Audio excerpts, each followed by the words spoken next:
Hi నేను సతీష్. ఈ video చివరి వరకు స్కిప్ చేయకుండా చూడండి, చాలా ఇంట్రెస్ట్గా ఉండబోతుంది. అట్లాగే వీడియో చూసే ముందు ఒక లైక్ కొట్టేసేయండి. అన్నింటికంటే ముఖ్యం బిగులు, ఓటు ముఖ్యం బిగులు. మీరు మిస్డ్ కాల్తో ఓటు వేశారా, హాట్స్టార్లో వేశారా, కామెంట్ పెట్టండి. రెండింట్లో ఓటు వేయండి. ఎందుకంటే మన హోస్ట్ ఏం చెప్పారు, ఈ 50 లక్షల ప్రైజ్ మనీ ఎవరు గెలుచుకుంటారు, ఏం చేస్తారు, దాంతోపాటు కారు వస్తుందని చెప్పారు కదా. సరే, మొత్తానికి ఆ 50 లక్షల ప్రైజ్ మనీ కావచ్చు, అందులో ట్యాక్స్లు పోతే ఒక 37 లక్షలు వస్తాయి, అట్లాగే కారు వస్తుంది. బట్ ఇది ఎవరికి వస్తుంది? ఈ టాప్ 5లో ఉన్న అందరికీ వస్తుందా? రాదు కదా, ఒక్కరికే వస్తుంది, ఎవరికో ఒక్కరికే. అయితే మరి సరే, మిగతా వాళ్ళందరికీ రెమ్యునరేషన్ కూడా వస్తుంది. ఓకే, ఒక్కొక్క రోజుకి ఒక 15,000 చొప్పున నుంచి 40,000 వరకు ఒక్కొక్కరికి ఎంత ఏంటంటే ఇప్పటికే నేను జర్నలిస్ట్ సదస్సులో ఒక వీడియో అనలైజ్ చేసి చూడండి.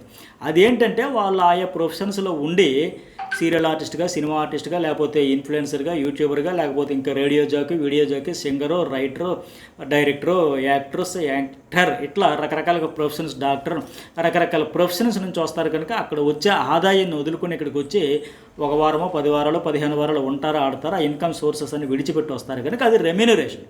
అదొక రకంగా ఆదాయ మార్గం. బిగ్ బాస్ హౌస్లో వచ్చే వాళ్ళందరికీ వచ్చేది కంపల్సరిగా హౌస్లో అడుగుపెట్టినప్పటి నుంచి వెళ్ళిపోయినంత వరకు ఎన్ని రోజులు ఉంటే అన్ని రోజులకి వాళ్ళకి ఆయా ప్రొఫెషన్లో ఉండే ఇన్కమ్ సోర్స్ని బట్టి, ఇక్కడ మాట్లాడుకునే బేరసారాల బట్టి డిపెండ్ అయ్యి ఉంటుంది. అది పక్కన పెడితే దాని గురించి ఇప్పటికే ఆ వీడియో అనలైజ్ చేసి ఆ వీడియో చూడండి. ఈ వీడియో కూడా లైక్ చేయండి, కామెంట్ కూడా చేయండి. మీ దృష్టిలో విన్నర్ ఎవరనేది, మీరు వేసే ప్రతి ఓటి వారం ఫినాలే వీక్ విన్నర్ని డిసైడ్ చేయడమే కాదు, సూట్ కేసును కూడా డిసైడ్ చేస్తుంది ఎవరికి ఏంటి అనేది. సరే, ఇప్పుడు విన్నర్ కోసం అంటూ వస్తుంది. వాళ్ళు కూడా మొన్న బాధలు, సమస్యలు, ఇబ్బందులు చెప్పారు. ఒక్కొక్కరికి ఒక్కొక్క నేపథ్యం ఉంది కనుక అందరికీ మనీ వెరీ నీడ్ అనే విషయం అర్థమవుతూ ఉంది. సరే, మరి విన్నర్ ప్రైజ్ మనీ ఒకరికే కదా. సో ఆ రెండు కాకుండా మూడో ఆప్షన్ ఏంటంటే సూట్ కేసు. ఇందులో కూడా ఏంటంటే విన్నర్కి ట్యాక్స్ల బాగా 37 లక్షలు వస్తే అందులో మళ్ళీ ఒక 30-40% సూట్ కేసు ద్వారా దక్కించుకునే అవకాశం ఉంది. మరి అది కూడా ఎవరికి రావాలంటే మీరు చేసే ఓటును బట్టి డిపెండ్ అయ్యి ఉంటుంది. మీరు మిస్డ్ కాల్స్ ఇచ్చారా లేదా, ఒక రోజుకు ఒక మిస్డ్ కాల్ ఇవ్వండి. అట్లాగే హాట్స్టార్లో కూడా వేయండి. హాట్స్టార్లో ఓటు వేసేదానికి పెయిడ్ సబ్స్క్రిప్షన్ కూడా అక్కర్లేదు, డబ్బులు కట్టాలా, నెలకు మంత్లీ 6 నెలలకు ప్యాకేజ్ తీసుకోవాల్సిన పని కూడా లేక Jio Hotstar Telugu app download చేసుకుంటే ఫ్రీగానే కూడా మీరు ఓటు వేయచ్చు. లైవ్లోకి ఎపిసోడ్ కిందకి పోయి ఓటు అని ఉంటుంది కదా, అక్కడ వేయచ్చు. అట్లాగే మిస్డ్ కాల్స్ అంటారా, రోజుకో మిస్డ్ కాల్స్ ఒక 2-3 రింగ్ అయ్యిందంటే మీ ఓటు పడినట్టుగా. మీరు టెన్షన్ అయిపోయి 100 వేస్తా 1000 వేస్తా అనుకుంటే మీ భ్రమ, మీ అపోహ. దానివల్ల మీ ఫేవరెట్ కంటెస్టెంట్కి మీలాగే ఇంకొక 100 మంది 1000 మంది వేస్తానంటే వాళ్ళు రింగ్ ఇస్తుంటే ఎంగేజ్ వస్తూ ఉంటుంది. అట్లా కాకుండా రింగ్ అవగానే కట్ చేసేసేయండి. సరే, ఇక సూట్ కేసు అంటే మరి ప్రతి సీజన్ 2 ఇవన్నీ చూస్తా ఉన్నాం. సీజన్ 3లో బాబా భాస్కర్ వాళ్ళైతే తీసుకోలే, టాప్ 3 వరకు వచ్చాడు కానీ తీసుకోలే. ఆ తర్వాత మరొక సీజన్లో వచ్చాడు తీసుకుందామన్నా అప్పుడు ఆయనకి అవకాశం రాలే. ఇట్లా రకరకాల ఈక్వేషన్స్ ఉంటాయి. అప్పుడే అనిపించదు అయ్యో తీసుకుంటే బాగుండు కదా అని. బట్ అప్పుడు వదిలేశాడు. ఇంకోసారి సీజన్ 4లో ఒక ట్రెండ్ సెట్ అవుతుందని చెప్పాం కదా. సోహెల్ వాళ్ళు వచ్చేటప్పుడు తీసుకునేటప్పుడు అభిజిత్ విన్నర్కి ఒక 25 lakhs వస్తే ఇతరికి ఒక 25 lakhs, అంటే 50-50 చేసేసారు. నేను హోస్ట్ అడిగేటప్పుడు కూడా వాళ్ళకి ఎంత ఇస్తామంటే 20 లక్షలు ఇస్తాం, వీళ్ళకి ఎంత ఇస్తామంటే 10-15 లక్షలు ఇస్తాం, ఇట్లా సరదాగా చెప్పారు వీళ్ళు. బట్ అప్పుడు ఎవరు డీమోన్ పవన్ అన్నాడు, కామనర్స్ కాబట్టి 25 lakhs అని. అప్పుడు అట్లా సీజన్ 4లో అయ్యింది. అది చూసిన తర్వాత మళ్ళీ బాబా భాస్కర్ తర్వాత ఒక సీజన్లో వచ్చాడు కదా, వచ్చేటప్పుడు మళ్ళీ అప్పుడు తీసుకుందామా అని టెంప్ట్ అయ్యాడు. బట్ ఆయన వరకు ఛాన్స్ అయితే రాలా, అంటే నాకు గుర్తున్నంత వరకు అదే కదా జరిగింది. అదైతే కామెంట్ పెట్టండి. అట్లాగే అప్పుడే మన సీజన్ 4లో చెప్పుకున్నది ఈ సంప్రదాయం ఇక మనం కొనసాగిద్ది.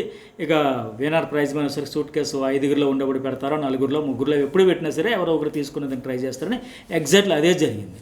అయితే సీజన్ 5లో మళ్ళీ విజయస్ అన్నీ కంప్లీట్గా వచ్చింది. టాప్ 5లో ఉండే వరుణ సందేశ్ కావచ్చు, ఎవరు కూడా తీసుకోలే. మానస్ నాగులపల్లిగా ఎవరు తీసుకోలే, వద్దని చెప్పేస్తారు. మొత్తానికి అప్పుడు కూడా మంచిగానే ఫుల్ అమౌంట్ అయితే ఆయనకు వచ్చింది విజయ్ సన్నీకి.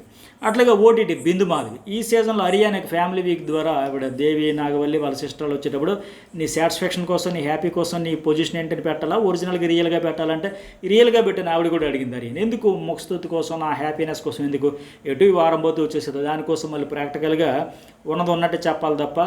ఎందుకంటే అప్పటికే ఆవిడకి అర్థమైపోయింది, నువ్వు అప్పుడు ఇంతకుముందు సీజన్ 4లో వచ్చినట్టుగా ఒక ఫైటింగ్ స్పిరిట్ ఆ ఏరియానే కనిపించట్లా, నువ్వు డల్ అయిపోయినా, తగ్గిపోయింది, నీ గురించి ఎక్స్పెక్ట్ చేసింది వేరు, నువ్వు ఇస్తున్నది వేరునే. ఆవిడ కూడా రిలాక్స్ అయిపోయి అప్పుడు అంత స్ట్రగుల్, ఆ ఫైర్, ఆ ఫైటింగ్ లేదు.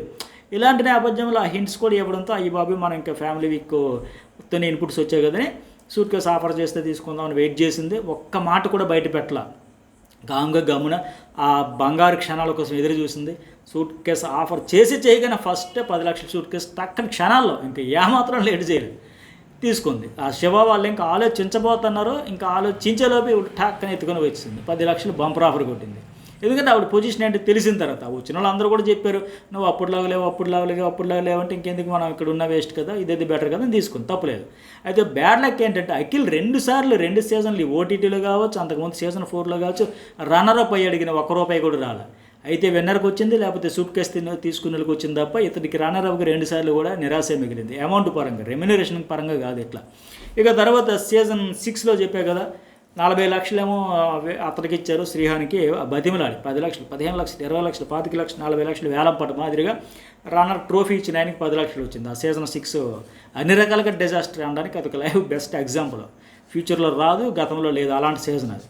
అట్లాగే ఇంకోటి ఏంటి, సీజన్ 7 శివాజీ, ప్రశాంత్, ప్రిన్స్ ఎవరు వీళ్ళ సీజన్. ఆ ప్రిన్స్ వారికి అయితే అంత పూర్ బ్యాక్గ్రౌండ్ ఉండేదానికి ఫస్ట్లో ట్రోలింగ్ ఇప్పుడు ఏంటి ఎంత చిన్న నిక్కర్లు వేసుకున్నా, ఎంత పోనీ వర్కౌట్ చేసినా అట్లా ఏంటంటే పాప ఆయనకు ఆ వారం డ్రెస్సులు లేక చాలా ఇబ్బంది పడ్డాడు. అంతకు ముందు వెళ్ళిన ఎక్స్ కంటెస్టెంట్లు కూడా కొంత నాకు పర్సనల్గా తెలిసిన దాని ప్రకారం స్పాన్సర్డ్ అంటే కొంత అమౌంట్ పంపించడం, వాళ్ళు ఏమో డ్రెస్సులు పంపించడం, అంత ఇబ్బందులు పడ్డాడు.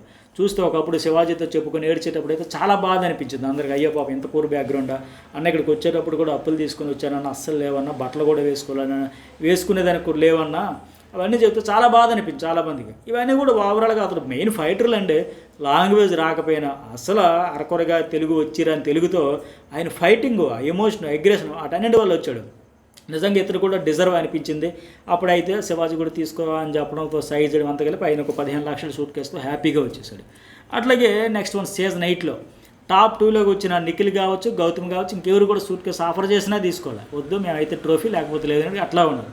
మరి ఇప్పుడు ఇక ఈ సీజన్కి వచ్చేసరికి కళ్యాణ్, తనుజ కంపల్సరిగా నా అంచనా ప్రకారం వాళ్ళిద్దరు టైటిల్ రేసులో ఉన్నారు కాబట్టి వాళ్ళిద్దరి విషయంలో అక్కడికి వచ్చే ఫ్యామిలీ మెంబర్స్ కావచ్చు, ఫ్రెండ్స్ కావచ్చు, ఎక్స్ కంటెస్టెంట్స్ కావచ్చు సూట్ కేసు వద్దనే చెబుతారు అనుకుంటా. నువ్వా నేనా అన్నట్టు వీళ్ళ మధ్య ఉంటుంది కనుక ఇద్దరి విషయంలో కూడా వాళ్ళు ఇచ్చే ఫీడ్బ్యాక్ వద్దు, తీసుకోవద్దు, ఏదో ఒకటే అయితే విన్నర్ లేకపోతే రన్ ఇట్లాగే చెబుతారో నేను అనుకుంటాను.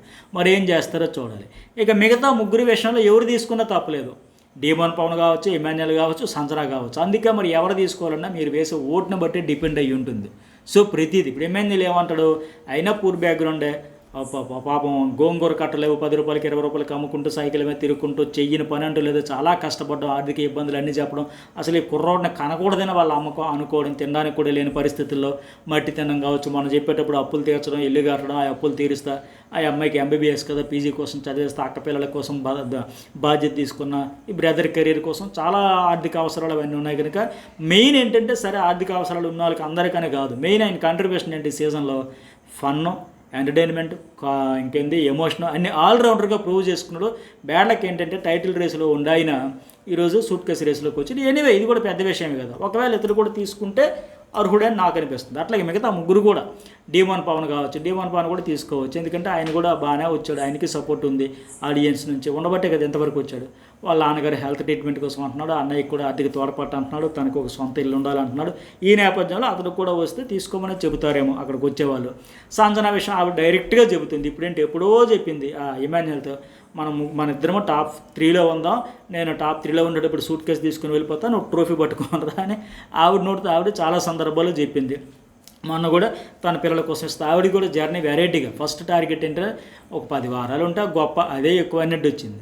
10 వారాల తర్వాత ఫ్యామిలీ వీక్ వరకు ఉంటే చాలు, తర్వాత టాప్ 5లో అడుగు పెట్టాలనుకుంది. ఫైనల్లీ ఇప్పుడు టాప్ 3 అనుకోవచ్చు, సూట్ కేసు అనుకోవచ్చు. సో మొత్తానికి ఆవిడ కూడా అర్హురాలే, ఎందుకంటే ఆవిడ కూడా ఫైటరే. సో మొత్తానికి ఈ 5గురిలో, ఎందుకంటే తనుజ, కళ్యాణ్కి మరి డబ్బులు తింటే ఎందుకు అక్కర్లే, వాళ్ళు కష్టపడ్డారు కదా, 5గురు అర్హులే. కాకపోతే వాళ్ళు విన్నర్ రేసులో ఉండేటప్పుడు ఆటోమేటిక్గా చెప్పలేరు, పైగా ఇప్పుడు చాలా టఫ్ ఉంది. నువ్వు నేను పరిస్థితుంది, లీడ్లో కళ్యాణే కనిపిస్తూ ఉన్నా, ఒక 4-5% ఉన్నా ఇంకా 5 రోజులు ఓటింగ్ జరగాలి కదా. సో ఏదైనా జరగవచ్చు, ఎవరైనా ఏ పొజిషన్లో కానీ రావచ్చు అనే పరిస్థితి తీవ్రంగా ప్రయత్నాలు చేస్తూ ఉన్నారు కనుక.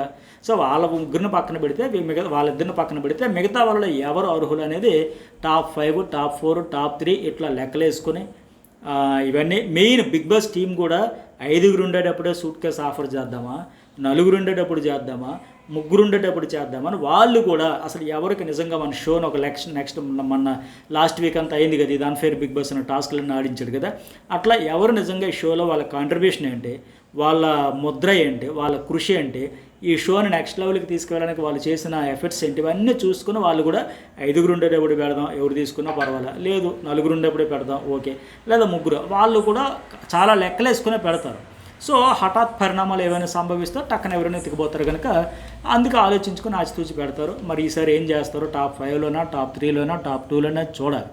కాకపోతే మరీ ఆ సీజన్ 6 లాగా డిజాస్టర్ చేసేసి విన్నర్ అనేటికి ఒక ట్రోఫీ ఇచ్చి 10 లక్షలు ఇచ్చి రన్నరప్ అనుకుంటే కేక 40 లక్షలు ఇచ్చి అట్లా డిజాస్టర్ చేయకుండా మ్యాక్సిమం ఒక 20 లక్షల వరకు ఇది ఇచ్చి విన్నర్కి కూడా రెస్పెక్ట్ ఉండే మాదిరిగా అట్లా చేస్తే బెటర్ అనేది నా పర్సనల్ ఒపీనియన్. మీకేమనిపించింది కామెంట్ చేయండి, లైక్ చేయండి. మీరు ఎవరికి ఓటు వేయాలనుకుంటున్నారది ఆ ఓటు వాళ్ళ నోటు వరకు తీసుకెళ్తుంది, ట్రోఫీ వరకు తీసుకెళ్తుంది కనుక ప్రతి ఓటు ఇంపార్టెంటే. లైక్, షేర్, కామెంట్ కూడా మర్చిపోకండి.